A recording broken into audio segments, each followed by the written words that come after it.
তাকে দেখে সময় একটু ধীরে হাঁটবে, যেন আরেক মুহূর্ত তাকে অনন্তহীন দেখে নেওয়া যায়। তার এমন আকর্ষণ যে পুরনো ইতিহাস যদি লিখত, তবে তার রূপক আলাদা একটা অধ্যায় বানিয়ে রাখত। তার চেহারায় এত মায়া যে মনে হচ্ছে সময়টা একটু থমকে গেলে ভালো হতো। অপলক দৃষ্টিতে একটু তাকিয়ে থাকতাম। তার চেহারায় এতই মায়া যে মনে হচ্ছে রাগ নিজে গলে জল হয়ে যাবে। টুকুস করে ফোনটা নিয়ে একটা ছবি তুলে নিলাম। কি রে বোকাচোদা, তুই এখানে কি করছিস? তোকে ওখানে কত খুঁজলাম তুই জানিস? আর কতগুলো ফোন দিয়েছি খেয়াল আছে? সব শেষে তোর লোকেশন ট্র্যাকিং করে এই পর্যন্ত এলাম। রাকিব আস্তে আস্তে এই মেয়েটা ঘুরিয়ে নিকাব ঠিক করতে লাগলো। এই জন্য বলে, তিলে তালে শ্বাস, বন্ধু পদে দেই বাস। বাস খেয়ে গেছি। আমি আবার কি করলাম? আবে, আর বলিস না। ওর মেয়ের কথা শুনে একটু এগিয়ে যেতেই দেখি কিছু কুত্তা বসে আছে। তুই তো জানিস আমি একটু বেশি সাহসী, তাই বুকে বল নিয়ে এগিয়ে গেলাম। কিন্তু শালা কুত্তা উঠেই দিল আমাকে দৌড়ানি। চোখ যেদিক যায় সেদিকে দৌড় দিই। ওখান থেকে এসে খুঁজে দেখি তোরা নেই। তোকে ফোন দিলাম, আশেপাশে খুঁজলাম, কিন্তু কোথাও পেলাম না। শেষ পর্যন্ত তোর লোকেশন ট্র্যাকিং করতে করতে এই পর্যন্ত এলাম। কিন্তু তুই এখানে কেন? এই মেয়েটা এখানে কেন? রাকিবের বকবক শুনতে শুনতে আম্মুকে ছবি পাঠিয়ে দিয়েছি।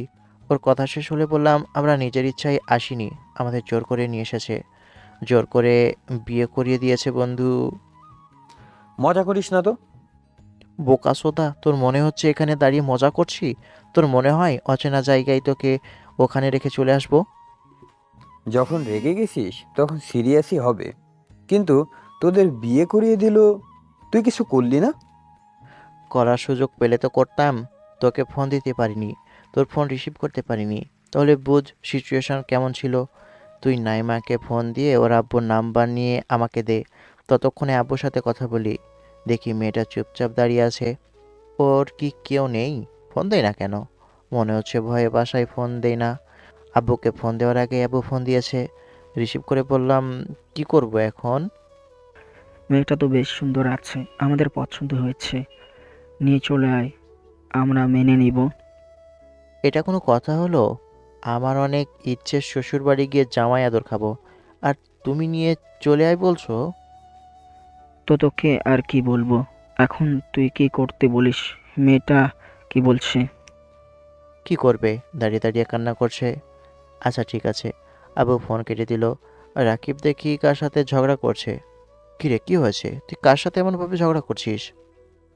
ফোন দিচ্ছে বারবার, কেটে দিচ্ছে। এতবার ফোন দিচ্ছি, রিসিভ তো করবে নাকি? প্রয়োজন আছে বিধায় তো এমনভাবে কল দিচ্ছি। এটা বুঝবে না? এজন্যই বলি, মেয়েরা মাথা মোটা, এদের বুদ্ধি মাঠায় না, হাঁটুতে থাকে। আমি ক্লাসে আছি, ফোন কিভাবে রিসিভ করব? এখন বাইরে এসেছি, কি বলবেন বলেন। একটা প্রবলেম পড়েছি, আপনার আব্বুর নাম্বারটা দেন, আর্জেন্ট। আচ্ছা ওঠান। না জানি কি আকাম করছেন। এদের থেকে ভালো কিছু আশা করাই যায় না, এটাই স্বাভাবিক। নাম্বার নিয়ে নাম্বার নিয়ে ফোন দিয়ে সব কিছু বললাম। সব কিছু শুনে বললেন, ওখানে রেসপিকে ফোন দিছি এবং আগামীকাল না হয় আসবো। তোমরা এক কাজ করো, মেয়েটাকে আপাতত তার ঠিকানায় নিয়ে সে জায়গায় পৌঁছে দাও। তুমি কি করতে চাচ্ছ? তোমার আম্মু তো বলেছে মেয়েকে তোমার সাথে নিয়ে যাওয়ার জন্য। তারা পাগল হয়েছে তো তাই এসব বলছে। মেয়েটা কে কোথায় থাকে, ফ্যামিলিতে কে কে আছে, এসব কিছু জানি না বা জানে না, আবার নিয়ে যেতে বলে। আচ্ছা, আমি খোঁজ নিয়ে দেখতে বলছি। তুমি আমাকে একটা ছবি পাঠাবে। জি ঠিক আছে। আঙ্কেল ফোন কেটে দিল। মেয়েটার দিকে তাকিয়ে বললাম, এবার কি কান্না থামিয়ে পরিচয় দিবেন? তখন থেকে শুধু কান্না করে যাচ্ছে। আপনি থামবেন? আমার ধমক শুনে মেয়েটা কেঁপে উঠল। বোকাচোদা, এমনভাবে ধমক দিচ্ছিস কেন? ভালোভাবে বললেই তো পারতি। আমি মরছি আমার জ্বালায়, আর সে কেঁদে যাচ্ছে। ধমক দিবে না তো কি করবে? আপনার নাম কি? জি জি, আমার নাম আনিকা। যেমন নাম তেমনই রূপসী। তারপর ওনার থেকে ঠিকানা নিয়ে ওনার মেসে নামিয়ে দিলাম। আপনার ফোন নাম্বার দেন, আমি আপনাকে রাতে সব কিছু জানাবো। কিন্তু আমি কি করব? আমার ঘুরতে যাওয়ার সবচেয়ে বড় ভুল ছিল। আমার জন্য আপনাকে এমনভাবে ফেঁসে যেতে হলো, আর আমার ফোন হারিয়ে গেছে। ও মনে পড়েছে, একটা বাটন ফোন কুড়িয়ে পেয়েছি। এটা কি আপনার ফোন? ওর পিঠের উপর মেরে বললাম, আগে দিতে কি হয়েছিল? আরে এইসব কিছু শুনে মনে ছিল না, ফোনের কথা বলতেই মনে হলো। এটা কি আপনার ফোন?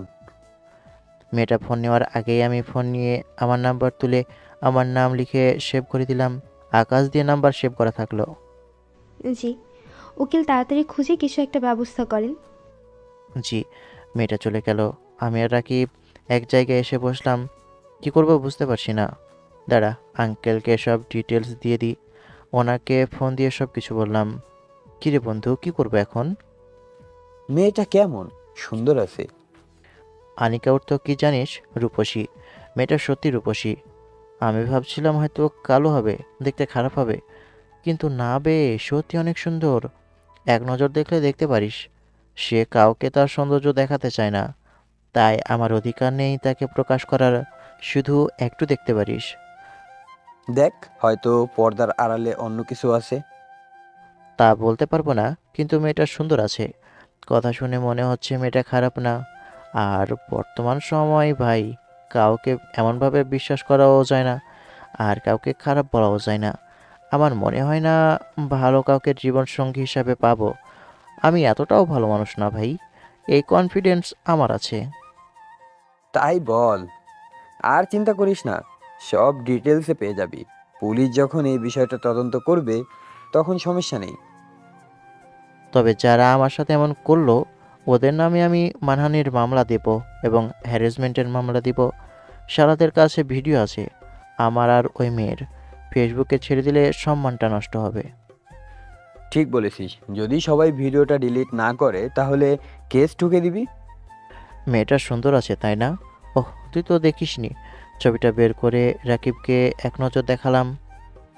মেয়েটা অনেক সুন্দর আছে, ফারজান আপুর থেকেও অনেকটা সুন্দর। সত্যি, মুখে একটা মায়া আছে।